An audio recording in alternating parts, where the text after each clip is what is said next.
बड़ी खबर पटना से, जहां नीतीश कैबिनेट की बैठक खत्म हुई है। कैबिनेट में 30 एजेंडों पर इस दौरान मुहर लगाई गई। चुनावी साल में नीतीश कैबिनेट का यह बड़ा फैसला, तो वहीं आगामी 5 वर्षों में 1 करोड़ नौकरी और रोजगार के पद को मंजूरी मिली है।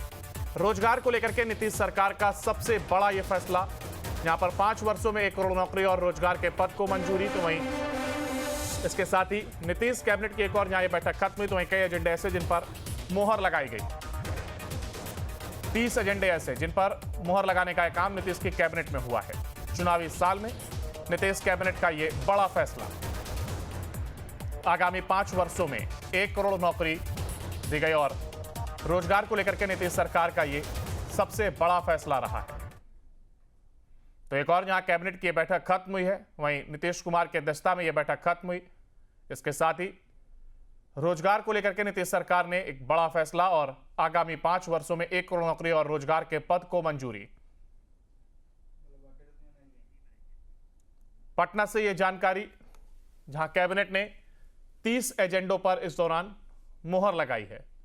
तो वहीं चुनावी साल में नीतीश कैबिनेट का यह बड़ा फैसला जो कि सामने आया, जिसमें कहा जा रहा है कि आगामी 5 वर्षों में 1 करोड़ नौकरी और रोजगार के पद को मंजूरी। तो वहीं रोजगार को लेकर के नीतीश सरकार का यह सबसे बड़ा फैसला माना जा रहा है। चुनावी साल में नीतीश कैबिनेट का यह बड़ा फैसला।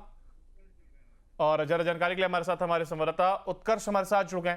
उत्कर्ष, एक और देखिए जहां कैबिनेट की बैठक हुई, हालांकि बीते कई दिनों की अगर हम बात करें तो लगातार नीतीश कुमार कैबिनेट की बैठक करते हुए नजर आते हैं, कई एजेंडों पर मुहर लगती है, लेकिन ये जो बैठक खत्म हुई है इसमें कहा जा रहा है कि रोजगार से जुड़ी सबसे बड़ी वैकेंसी है आगामी 5 वर्षों को लेकर के जिस तरीके की घोषणा की गई कि 1 करोड़ रोजगार यहां पर दिया जाएगा। तो बिल्कुल अंकुर, देखिए कह सकते हैं कि एक बड़ी घोषणा जो है वो आज खास तौर पर जब कैबिनेट की बैठक हुई है तब ली गई है। देखिए इससे पहले भी नीतीश कुमार ने कहा था कि हम आने वाले 5 साल में करीब 1 करोड़ लोगों को सरकारी नौकरी और रोजगार देंगे। अब उसको लेकर जो कैबिनेट में स्वीकृति है वो दे दी गई है, यानी कि अब आगामी 5 साल में 1 करोड़ नौकरियां और रोजगार के पद के लिए मंजूरी जो है वो राज्य सरकार ने दे दिया है। तो एक बड़ा फैसला चुनाव से पहले जरूर कह सकते हैं कि बिहार वासियों को सीधे तौर पर फायदा होगा। 1 करोड़ लोगों को जो नौकरियां हैं वो दी जाएंगी, रोजगार का सृजन किया जाएगा। लेकिन चुनाव से पहले एक बड़ा वादा जो है वो नीतीश सरकार ने आज कर दिया है।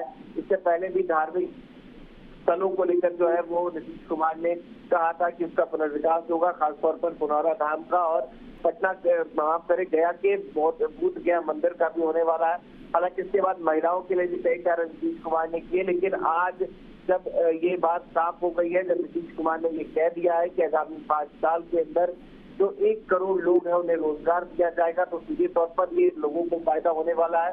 खासतौर पर उन बिहारियों को जो रोजगार के लिए बिहार से बाहर पलायन करते थे, अब उन्हें बिहार में ही रोजगार मिलेगा। बिल्कुल एक बड़ा फायदा जरूर। और साथ ही देखिए एक और जहां ये बैठक हुई तो ये कहा जा रहा है कि चुनावी साल भी है और यही वजह है कि तमाम इस तरीके के फैसले लिए जा रहे हैं ताकि जनता को सीधा लाभ हो सके। बिल्कुल, देखिए जो आमतौर पर कैबिनेट की बैठक होती है उसमें कई अलग अलग एजेंडे होते हैं, लेकिन इस बार क्योंकि सीधा बिहार का चुनाव है तो जो भी एजेंडे होते हैं वो बिहार की जनता से मेल खाने के लिए बनाए जाते हैं और खासतौर पर जिससे सीधे तौर पर बिहार की जनता को फायदा हो। अब ऐसे में अगर 1 करोड़ लोगों को रोजगार मिलेगा, लोग जो है वो बिहार से बाहर पलायन नहीं करेंगे, तो एक सीधा फायदा जो है वो बिहार के लोगों को होगा। अगर बिहार की आबादी की बात की जाए तो करीब 14 करोड़ की आबादी है, जिसमें अगर 1 करोड़ लोगों को रोजगार दिया जाता है तो एक बड़ा फायदा जो है वो आम जनता को मिलेगा और इससे सीधा फायदा एनडीए सरकार को होगा। बिल्कुल, ऐसे में आप देखना होगा कि आखिर कितना सियासी लाभ यहाँ पर मिलता हुआ दिखाई देता है। अपने रहेगा हमारे साथ, आगे भी आपसे अपडेट लेंगे। फिलहाल देखिए जहाँ एक और 30 एजेंडे ऐसे जिन पर मुहर लगाई गई, तो वहीं चुनावी साल में नीतीश कैबिनेट का ये बड़ा फैसला माना जा रहा है। दरअसल आगामी 5 वर्षों में 1 करोड़ नौकरी और रोजगार के पद को मंजूरी हुई।